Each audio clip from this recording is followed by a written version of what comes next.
Mike, give a fan club. All right, well, we're going to get Mike going up here. If anybody would like one of these cards, please raise your hand. I can give it to you. I'll also have them laying here on the stage. But Mike's going to talk a little bit about hunting Shield Lakes. Do you know what lake you're going to? Oh, okay. It's a secret. It's a secret lake, Lake X. But without further ado, let's get Mike going here. If you do want one of these cards, please raise your hand. You guys help Musky's Inc. out here. Great organization. They do a lot of work behind the scenes that nobody else sees. So take the time if you're not a member. I've spent probably a half an hour in the bar, $45 many times. So it's well worth it. Great organization. But what I'm going to talk a little bit about is, you know, Minnesota is blessed with Shield Lakes. If you look at the northern part, and what a Shield Lake is basically it's rock. And that's what it is. The boundary waters are notorious for Shield Lakes. And there's some lakes up there that don't get a lot of exposure. Everyone knows Vermilion, but if you do your homework, there's some more lakes around there. And I always say this, one of the things that I'm always interested in is, let's say Vermilion. Any rivers that feed into it and feed out of it and go to another lake, those muskies are there. It's their nature, it's what they do. They spread out, it's in their DNA. In fact, a little story on that before we get into this is many years ago where I live in central Wisconsin is the Wisconsin River. There's a small creek that feeds into a lake called Petenwell Flowage. And the creek is honestly probably about as big as one of these aisles. Super tiny little trout creek. And I didn't think much of it until a neighbor of mine he's into trout fishing came. I was out mowing the lawn. He comes over and he was always out trout fishing. That was his thing. And he came and I'll never forget, he walked up to me and he was literally upset. And like I had something to do with it or something. He came up to me and he goes, Mike, he says, have you ever fished the 10 Mile Creek? And I says, for what? And he goes, for muskies. And I says, no. And I says, why? He says, I had the most beautiful trout on. He goes, I was just ready to scoop it. And he says, about a 45-incher came up and ate it in front of me. And that's all it took for me. And I was like, okay. I was like, so where exactly did this happen? And when he told me, and I went on the map and looked, I was like, oh my God, this is like 2 miles off the main river. So it was all I needed to know to go out and try it. You can't get a canoe in there, you can't get a kayak. It's all tamarack. You're gonna have to work for them. So I looked at it and I was like, well, I'm not going to bring an 8.6 rod. So what I did is I took a 7.6 medium heavy walleye rod and I put 30-pound braid on it. And I made my own little steel leader and I took little baits, little jerk baits, crank baits, and I set off. And it wasn't probably an hour into it, I ended up catching a 43-incher. So then that intrigued me. And then next thing you know, I look down and there's a male and a female spawning because it was early spring. They were rubbing up against each other. They were just beautiful fish. By the time that week went by, I worked my way almost 16 miles as straight as the crow flies. So that's from Petenwell to Highway 39. And that's not counting this. So now you put all this in there, it was probably 30, 40 miles that these fish were making their way in. Our biggest fish we lost was, and probably some of you have seen that episode, was Brian Schaefer, a friend of mine, who I called up and I was like, you are not going to believe what I'm on right now. So he came down. Brian ended up losing about a 50-incher on a little husky jerk. And that was... We could literally see Highway 39, and it was in a drainage irrigation ditch that the farmers were making to irrigate their fields. So that's why I brought this story up, because I just said on Shield Lakes, how I do my research, any inlets in, any inlets out, current is the thing. When they feel that current in their nose, they're going. So that's one of the things that we look at. And if you look at Vermilion, there is a river that goes in, and I'm sure you all know it, and dumps out into Crane. All right? That river has got muskies in it. Crane Lake has got muskies in it. Schwam, or I can't pronounce it, it's a lake up there not far from there. Okay, that's got muskies in it. They all have muskies in it. Now, learning how to fish it, that's the difference. That's the key. This past year was the first time in my 18 years that I fished Lake Vermilion early season. Hammerneck called me up, Jason called me up and said, you know, man, we haven't filmed in a long time. He goes, why don't you come up to Vermilion? I've never fished it in the spring, so I've never fished the weeds up there. And that's going to be one of the first clips that we're going to look at. You can go to the next thing here. You can stop. This is the thing that you got to remember. Minnesota season starts later than Wisconsin. Very seldom are you going to get these fish while they're spawning. So you're going to get right after, you're going to get them in post spawn, right when they're done. So what you want to keep in mind, and this was a great saying that Jason had when I was with him. He said, sunny days, you hunt the weeds at that time of the year. Cloudy days, they're just starting to they're trying to move out to the rocks. Then you go to the cloudy days, you hunt the rocks. So that's what we were doing that whole episode. When the sun popped out, we moved into the weeds. When it got cloudy, we moved out to the rock bars. And we had great success on there. You can roll the next clip, and that's his first clip that we have. It was Jason and I. Oh, back her up. I don't even know my own presentation. I thought it was a weed one. This is where the clouds came in, and Jason said, let's make a move out to the rocks. And this was probably the most epic strike we've ever had, because I was crying about how tough it was, because we went 4 hours without seeing a fish. And I was just whining about it, and Jason kept fishing. I was doing my thing, and this is what happened here. You played him. Day two up here. Two fish in the boat for us, but we've been struggling lately. It's been tough goings, and this is the boat. You can actually, you want to hold the microphone up there for a moment? Off of where? Wherever the speaker is. And then I'm going to give you a different view. All right, we've got a little difficulty here.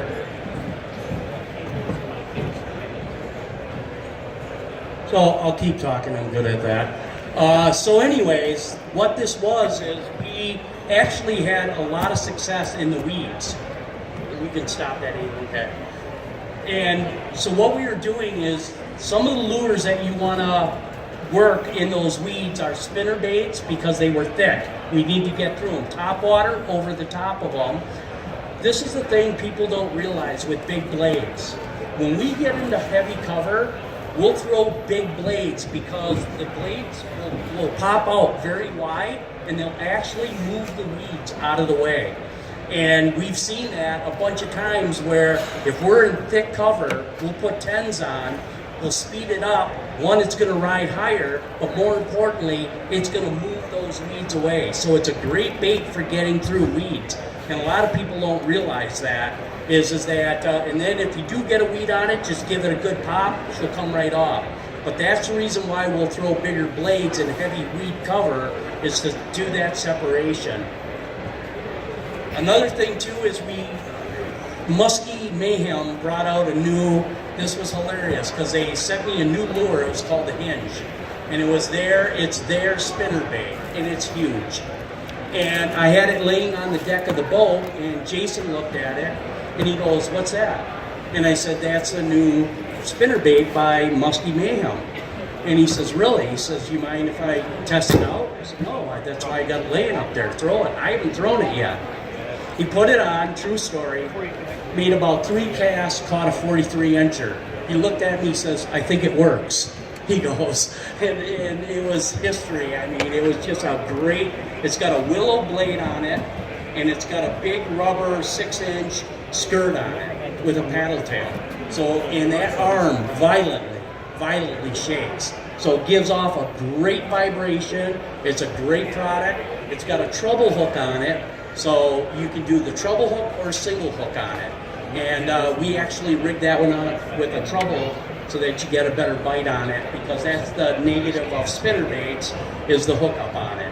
But if you change that blade or those hooks out to a treble, your hookup percentage is gonna be a lot better. Microphone right out of the microphone.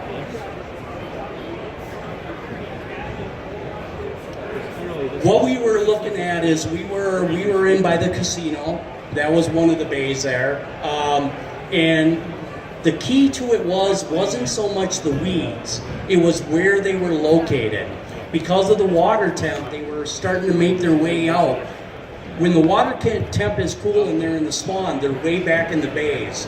And then when that water temp, they start to move out, filter out. They're not going to dump out like everybody thinks. They're just going to head out into it could take them days, it could take them a week, depending on water temp and how cool it gets at night. But what they were doing, and what we found, is they were right there at the mouth, right where the weeds were ending. It was a cabbage and a lot of junk weed. But if we found the small pods of cabbage, it seemed that's where they were hanging. So we were visually looking and marking to find those. But really it was location. It was where were they staged. Where Jason, I got up there, he was up there the whole week before I came. He was literally catching them probably back further than what we were. So it's just really staying with them as they make their way out. So that's what we were looking at.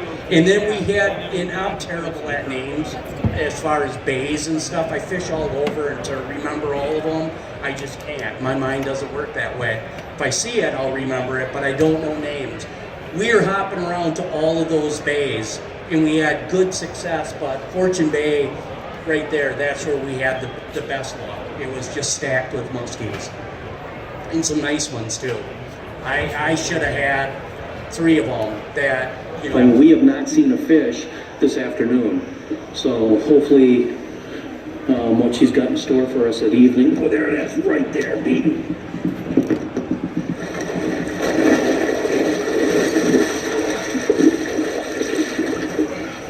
Dude, nice fish, man. Oh, that thing is murdered right there.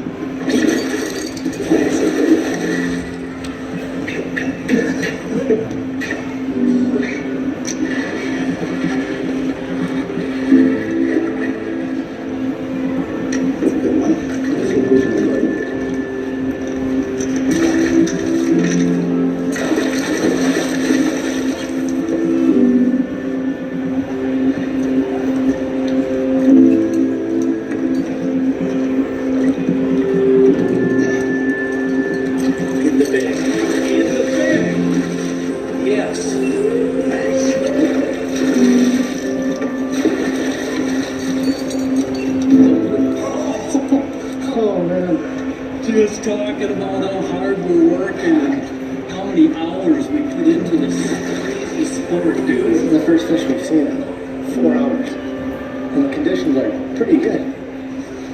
Believe me, I was getting frustrated. Now let's get her up and see what we got.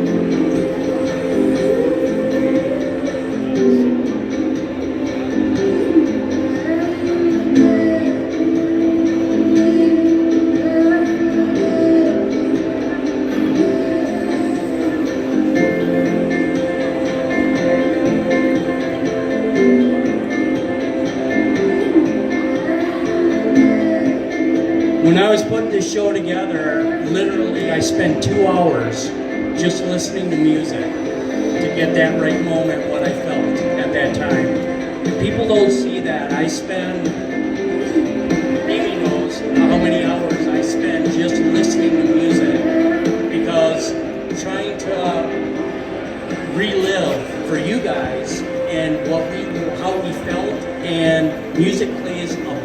part of production, a big part.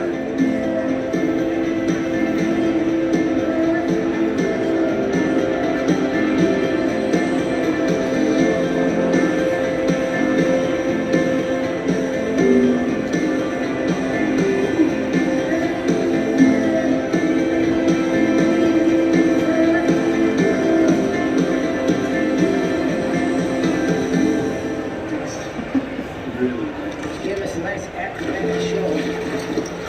And she was jumping off. Can't see it.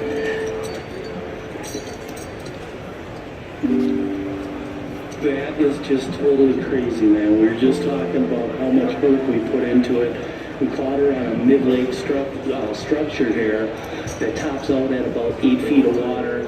And we went around it. I was working the dog, and Jason was working the blades. And blades have definitely been the story for us, for sure.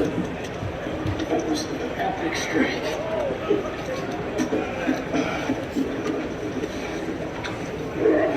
That's a nice fish. That's a dandy right there, bud. That's a big one. Nice fish.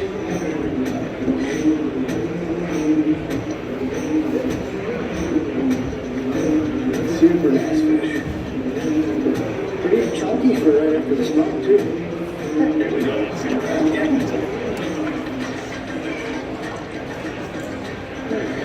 Yeah.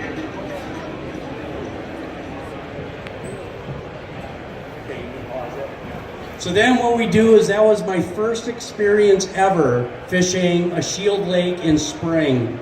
I should say that lake, with weeds and rock combo. Vermilion's got so much to offer. It's got big fish, it's got lots of fish. I know that there's talk about the numbers are down from what they were. I totally disagree with that. Just look at the stocking reports. They're still stocking the same numbers. I think those fish are really smart up there. Listen, they're a predator. You know, a wolf isn't going to step into a leg trap a ton of times before it says, I'm not going to do that no more. They're predators. Nature programs them to go, and that's why you get a lot of the follows and you don't get them. The trick to it is, how do I trick them? What do I show them that they've never seen before? A lot of times it may be directional. Everybody, you look at those rock reefs, everybody's doing the same thing. They go and they work around it. Well, why not go right up on top of it and throw out coming back in? Different direction, something they've never seen before, different size, different colors. You gotta think out of the box. And a good fisherman is always looking at what everybody else is doing. And if they're having success, that's great. But if they're not, then you've gotta think out of the box. You've gotta try something just a little bit different than everybody else. Midsummer is really where I have done a tremendous amount of shield lake fishing. And this lake in particular it's like Vermilion. It can be good and it can be bad. It can test everything. It's got dark stained water, it's got some weeds, it's got rock, but it can be a tough body of water. And we were on our way up. I got to jump in the boat with Todd Hess, a really, really good friend of mine. Him and I haven't fished together in a long time. Todd said, you know, when I picked him up, he's like, so where are we off to? And I said, you know, I don't know. I said, let's just go pick up Dave and we'll decide from there. As we're driving, Dave's calling. He's like, how far are you guys out? How far are you out? When are you going to be here? And we're talking, and he says, I said, Dave, what are you thinking? He told me what he was thinking, and I thought Todd was going to jump out of the vehicle at 60 miles an hour because we went to this lake with Todd 3 times prior, and he's never caught a fish. So he was like, I'm not liking this at all. I do not like this body of water at all. But we felt good about it, and we said, Todd, you know, one of these times it's going to turn around for you. Well, it sure did in big fashion.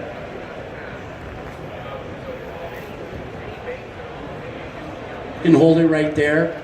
One of the things on this particular body of water that we were on, we were targeting weed points, mid-lake bars, and weed shorelines. But the weed shorelines, we were looking for contour. In other words, we know the weed. So what we were focusing on is she'd have a straight weed and then she'd pop out, or she would sink in. We were looking for those different patterns in the weed that would hold fish. And what we did is we actually came up to this big point, and she was sitting actually not on the point, but right in the bend.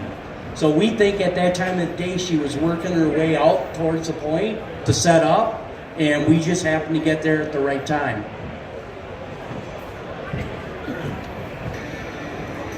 This week, Todd Hess and I, well, we drove to northern Wisconsin to pick up Dave Brown and head off on another muskie hunt. Still undecided on where we were going to fish, we made a team call to go to a lake in northern Minnesota instead of fishing Wisconsin. The ruling, well, it was 2-1, Todd being the one. This lake Dave and I wanted to go to, well, it's not farewell for our good buddy, Mr. Hess. Any predictions for today? I haven't given a thought. We're going to get one fish today, and it's going to be 48 and better. Recommended lures. This is the lures that we focus on. Fishing this body of water, spinner baits. Junior cowgirls, bulldogs. Glide baits, top water, and jerk baits.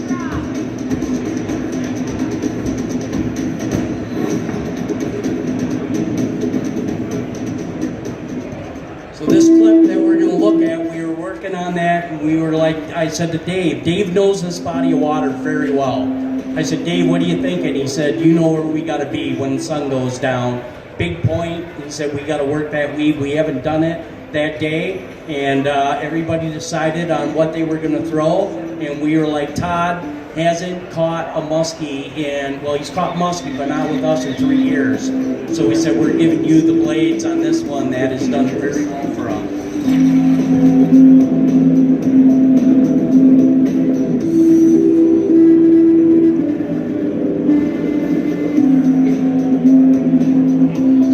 We thought he was going in.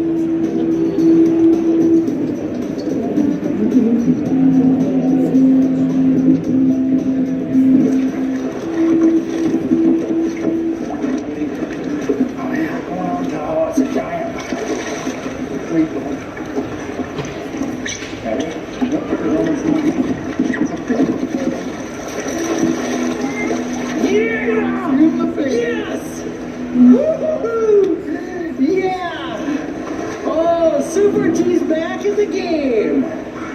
We just said it. We were going to get a 50 tonight. What do we got? I guarantee you that baby's a 50. I bet. Dude, nice work. Wow. Giant fish. Oh, big fish. Oh, she's cute. Look at that. Oh, it's a beauty. What a nice fish, huh? Oh, beauty. Way to go, buddy. While you're on the board, man. 50 and a half. 50 and 3/4. 50 and 3/4. Oh, 50 and 3/4, first big one of the year, eh, Todd? Yeah. Oh, man, what a big fish. Awesome. He's got a pigtail. So then what we did is, after catching that, we called her evening. The next day, we wanted to stay with our pattern, but things were going to change a little bit. We had bluebird conditions. One of the things on dark stained water, and when we work structure, this is what we do. They're either going to be right up on top of it, so we get it tight. We throw our lures to where they're hitting the highest point of that reef, that bar, that weed edge. If we don't catch them, we'll wait a little bit, go fish somewhere else. When we come back, now we'll move out. They are related to that structure, whether they're up on top of it or they're hanging off of it. So then what we'll do is we'll move our boat out, and now we'll make casts to where our lures, instead of hitting, let's say it tops out at 4 foot, our lures are hitting at about 6 to 8 foot and working out. We know this body of water, this lake. We know that the fish are there. We've caught them over the years there. It's just where are they and how are they relating to the structure? So what I always say is this. Go in tight, see if they're up on top. If they're not, next time you come through, and that's the thing too, guys. If you know that there's fish in certain, let's take vermilion. You know that a lot of those bars have fish on them. Don't be running all over the place. Pick about 4 spots and throughout the day, keep hitting those spots. You know the fish are there. Again, use your windows, your majors, your minors, things like that, but hit it several times a day. There's just times where all conditions are right, you should be catching fish and they're just not eating. I've seen that. I don't even know how many times I've seen that. So what we'll do is, again, on any type of structure, let's say a mid-lake hump, go in, throw your lures, figure out, and if you've never been there, it's so critical to use your electronics and mark out exactly how that bar lays out. So you can follow your graph. The graph isn't going to lie to you. And you're going to know if there's anything. And how we do that is we don't just go around it. We zigzag over it. And it's almost the way that they make the graphs. We're gridding it off. Because you're going to find on a bar where all of a sudden there'll be a cut, or there's a big rock pile adjacent to that or on that bar that you didn't know were there. So going over it, and I know it's hard to do. You've been working all week, you want to get out, you want to start flipping right away. Spend the time, especially if you've never been to that lake. Mark out the weed bed or the rock bar the best you can. Go fish something else, let it calm down and come back. That is so critical because I've learned that from some of the best fishermen out there. Hammer Nick is notorious for that, is knowing on that bar that there is a rock crease that they love to lay in. And if you just mark it by going around it, you would never even know that it's there. Take the time, zigzag the boat over the structure, lay your icons where it drops off. That's what we do. Then the graph, because all these maps aren't as accurate as you think they are, and especially in weed beds, the weed beds change from year to year. So sometimes they go out deeper, sometimes they don't. So I want to mark it all out before I fish it. It takes a little more time, it takes a lot more patience to do it, but once you get it graphed out, you're going to know exactly how to fish it. And then from that point on, you're going to be so efficient on that you're going to have success. And that's what we did here. We were working a big weed point. There was an island, and we seen all these reeds on it. Now, the night before, we caught that fish as it was moving out, but it was relatively high on that piece of structure. It wasn't hanging off deep. It was in shallow water. Todd made the cast right up on the bar, got about 3 cranks in it, it ate. That told us that that fish was relating on top of that structure. The next day going in, we kept that in our mind, and we were like, all of these, we're going to get right up on top, we're going to throw the skinniest water. And this particular weed bed that came out topped out at about 2.5 to 3 feet. So we wanted to make sure that our blades were hitting on the back side, so when we were running them off, they were cleanly running over that highest point.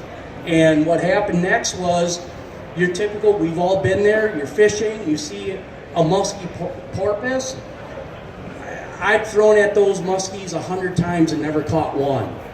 But we all do it. You have to do it. It's almost in our nature to do it. Well, we seen one, a big one, porpoise. I thought I seen where it was. I threw left.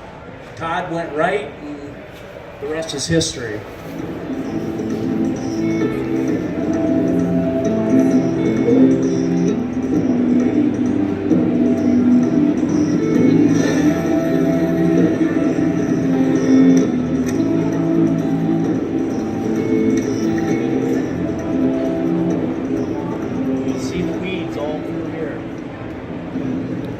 Hides Park right there.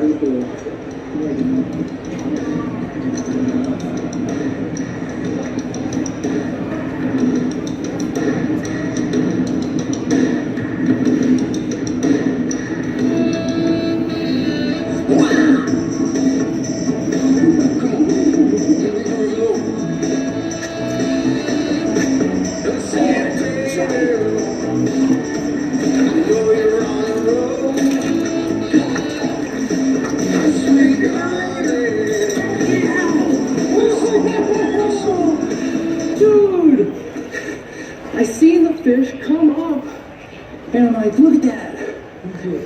Oh man, what a big fish. Easy, it's angry. What a dandy. Can you believe that? You are on fire, dude. Oh, on fire. Man, that thing has got some girth, huh? Unbelievable.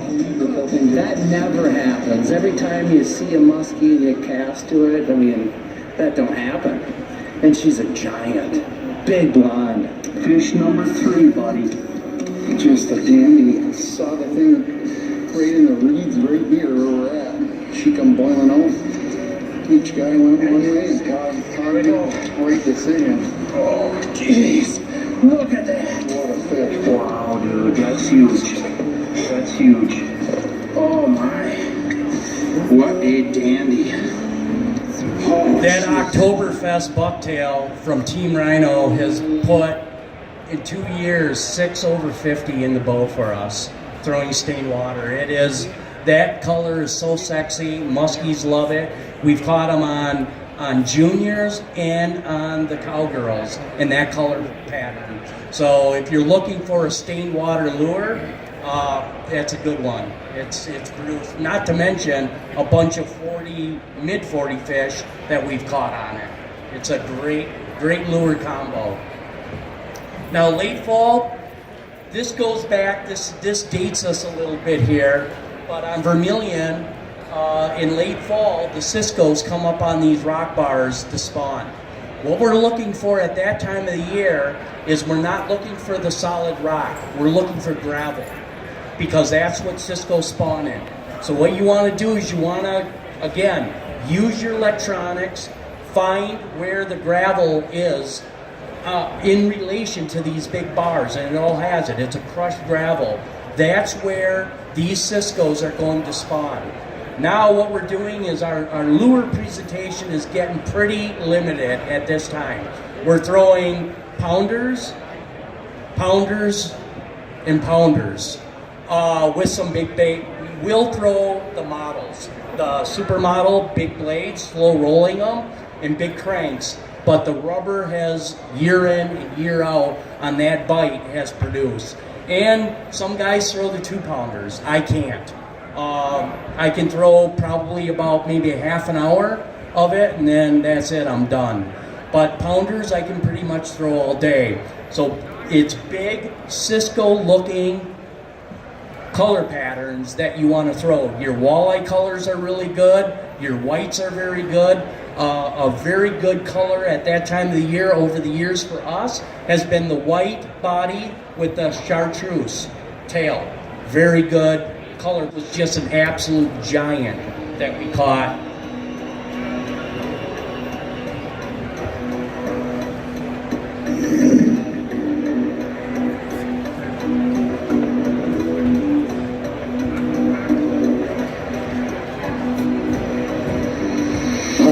What do you got, man? Look at that hawk, dude. Unbelievable. Unbelievable, Benny. I can't turn. I'm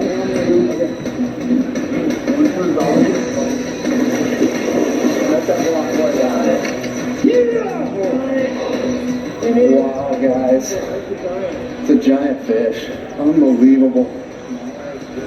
That's relief. Dude. Real man. Mike just lost one 10 minutes ago. Unbelievably. Just to the other side, he just came around the tip of this awesome point, and I was like, we're right on the tip. We're getting smoked again. This is the 4th bite we've had today, Ben. First one we've capitalized on. We've been really frustrated. Just all kinds of stuff going wrong. We got a monster in the net right now. We're going to pull her up, show you what we got. Vermilion monster.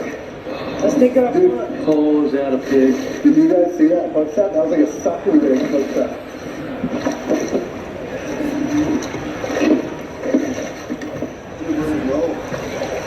Underneath, you got a hook on both sides. Now, do you guys want to know where the Medusa came from? She was actually stuck. Crazy Steve Jensen was taking pounder dogs and adding 2 more tails onto it. Seriously, true story. Before anybody was. He even had some dogs with 4 tails on it. It was nuts. The pounder, we've actually had bites on, we're using all 3 pounders, single tail, double tail, and triple tail. We made a bunch of custom stuff because the fish love 2010. profile up here, especially in the fall. We showed you the size of the Cisco's that these fish are feeding on. We just saw Cisco spawning right there on the tip of this point. We said, man, we found where we're going to fish the next 2 days. All the action we've had has been within eyesight of where we are right now. So there's a pack of them in here. These Minnesota Muskies, when they're in a pack, you better believe there's more than one on a spot.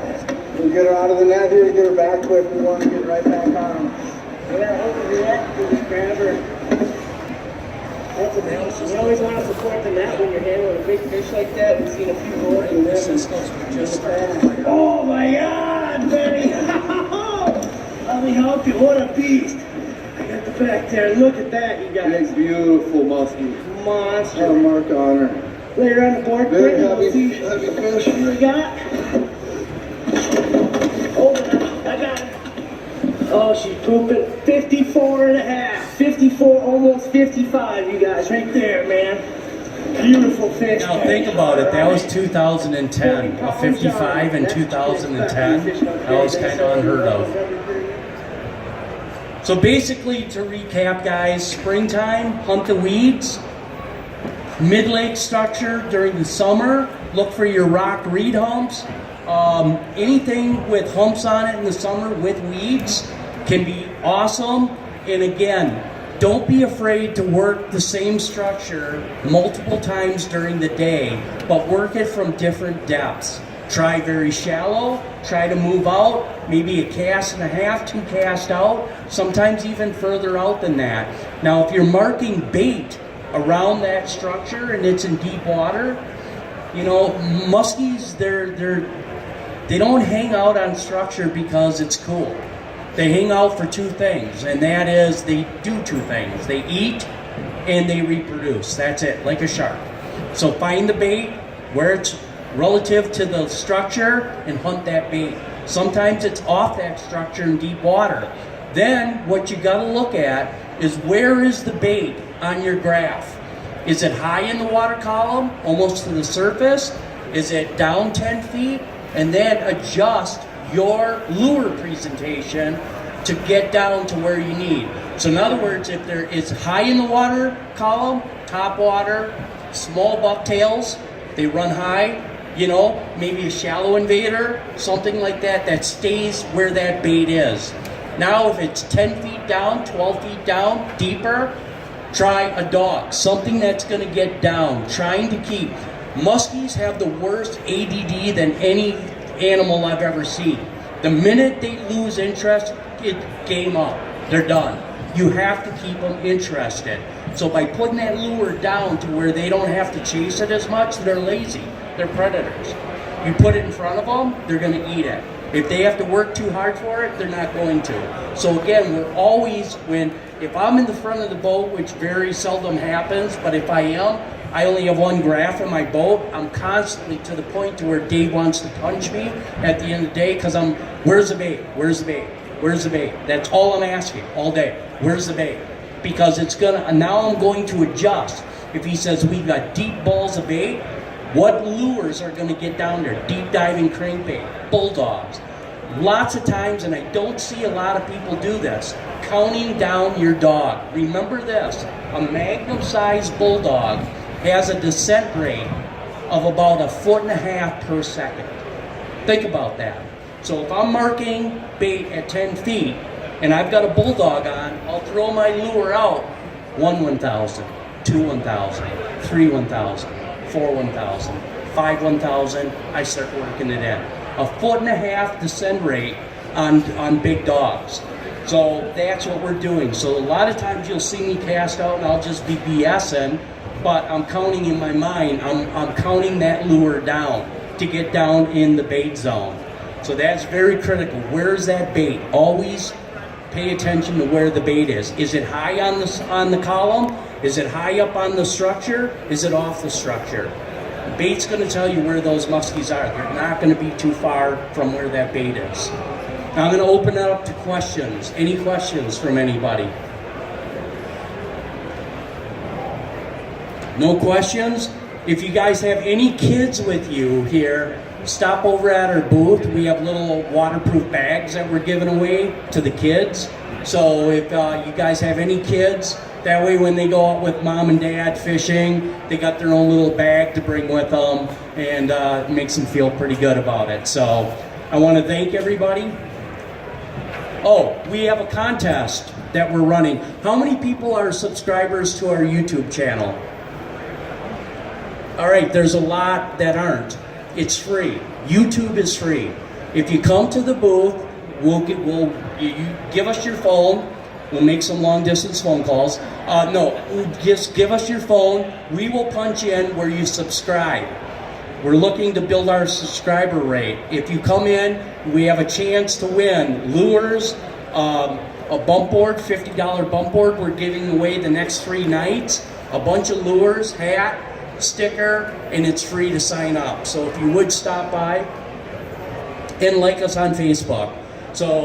But thank you all for coming. You know, it's all about you guys, and I just want to say something to you guys, is good luck this year. I hope this year is the best year you guys ever had. Thank you very much.